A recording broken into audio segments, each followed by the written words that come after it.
Why do you sometimes choose the very things that hurt you? You know smoking is deadly, yet light another cigarette. You promise to save money, then splurge on impulse.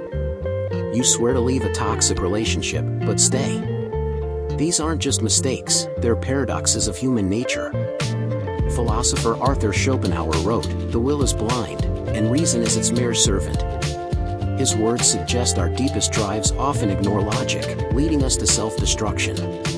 From ancient wisdom to modern science, the reasons we harm ourselves reveal a battle between impulse and understanding. So, why do people do things that are bad for them? Let's dive into this profound mystery and uncover truths that might change how you see your choices and yourself. Let's start with philosophy. Schopenhauer, a 19th century pessimist, believed human behavior is driven by a blind, irrational will that seeks satisfaction but ignores consequences. To him, reason is weak, merely justifying what the will demands.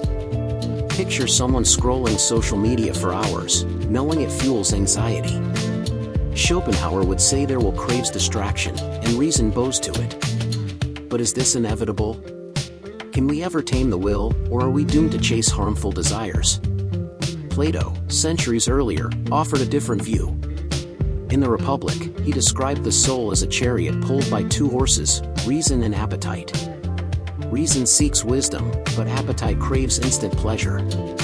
When appetite overpowers, we make bad choices, like binge eating despite health goals. Plato argued a virtuous life balances the two. But what if balance is impossible? If appetite is stronger, are we destined to crash? Jean-Paul Sartre, an existentialist, added a twist. He believed we're radically free, choosing every action, even harmful ones. In Being in Nothingness, he wrote that we often act in bad faith, pretending we lack control to avoid responsibility. Think of a procrastinator claiming, "I work better under pressure." Sartre would call this self-deception. But here's a question, if we're free, why do we choose pain over progress? Is it freedom, or something deeper? Let's shift to psychology. Dopamine loops explain much of our self-destructive behavior. Dopamine, the brain's reward chemical, spikes when we get instant gratification, like eating junk food or checking notifications. A 2018 study in Nature Neuroscience found that dopamine reinforces habits, even harmful ones, by making them feel good. Imagine a gambler chasing the next win despite losses. Their brain craves the hit, overriding logic. So, are we just slaves to chemistry, or can we rewire these loops? Cognitive biases also play a role. The present bias makes us prioritize short-term rewards over long-term gains. A 2020 study showed that 65% of people choose $50 now over $100 in a year. Think of someone skipping the gym for Netflix, present comfort trumps future health. Then there's the optimism bias, where we underestimate risks. A 2022 study found that 70% of smokers believe they'll quit before serious harm. So, do these biases trap us, or can awareness break their hold? Self-sabotage is another factor. Psychologists link it to low self-esteem or fear of failure. A 2019 study in Journal of Personality found that people with low self-worth often undermine their goals, like missing deadlines to confirm their failure narrative. Picture a student avoiding study, then bombing a test. They're not lazy, they're protecting a fragile self-image. But what drives this? Is it subconscious, or a choice we can unlearn? Let's explore cognitive dissonance. When actions clash with values, we feel discomfort. A 2021 study found that people resolve this by rationalizing bad choices. Imagine someone overeating, then thinking, "One meal won't hurt." This eases guilt but fuels the cycle. But some embrace dissonance, choosing harm to rebel against expectations. So, is self-destruction a coping mechanism, or a cry for freedom? History gives us vivid examples. Consider Cleopatra, who tested poisons on prisoners, risking her own safety to understand toxins. Her curiosity led to power but flirted with death. Was this reckless, or a calculated gamble? Or take Ernest Hemingway, whose drinking fueled his writing but destroyed his health. A 2023 biography revealed he saw alcohol as a muse, despite knowing its toll. Did his genius justify the harm, or was it a tragic flaw? On a darker note, history shows systemic self-destruction. In the 1980s, tobacco companies marketed cigarettes as freedom, despite knowing their deadliness. A 2024 archival study showed they exploited psychological vulnerabilities, like the need for identity. Consumers bought in, harming themselves for a sense of rebellion.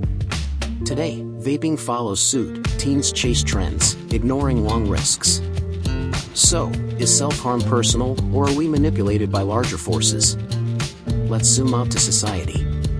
Consumerism thrives on our weaknesses. A 2022 study found that 60% of impulse purchases are driven by ads exploiting dopamine triggers. Think of Black Friday sales pushing you to buy what you don't need. Social media amplifies this. A 2023 study showed that 75% of Gen Z feel worse after scrolling, yet spend hours daily. Why? Platforms are designed to hook, prioritizing engagement over well-being. So, are we choosing harm, or is it engineered? Cultural norms also shape bad choices. In some societies, overwork is a badge of honor. A 2021 study in Japan found that 40% of workers skip sleep for productivity, risking burnout.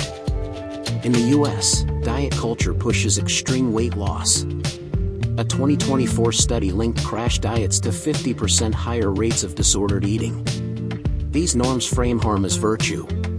So, is self-destruction cultural, or do we have agency to resist? Modern life adds pressure. The hustle culture glorifies exhaustion. A 2023 survey found 55% of millennials work past burnout to prove worth. Social comparison fuels this. Instagram showcases perfect lives, making yours feel lacking. A 2022 study linked social media envy to 30% higher rates of compulsive spending. So, are we harming ourselves to keep up, or because we don't know better? Let's get personal. Have you ever done something you knew was bad for you? Maybe you stayed up late gaming, skipped a workout, or clung to a draining friendship. Psychology's self-determination theory says we seek autonomy, competence, and connection, but bad choices can hijack these needs. A 2019 study found that harmful habits often mimic fulfillment, like binge-watching for connection to characters. But what if you reject these habits? Can you rewrite your story, or are you trapped by your brain? Philosophy offers perspective. The Stoics, like Marcus Aurelius, believed we can control our actions, not our impulses. He wrote that reason is our tool to choose wisely, even against desire. Picture someone quitting smoking by focusing on daily discipline. But Schopenhauer disagreed, arguing the will's blindness overwhelms reason.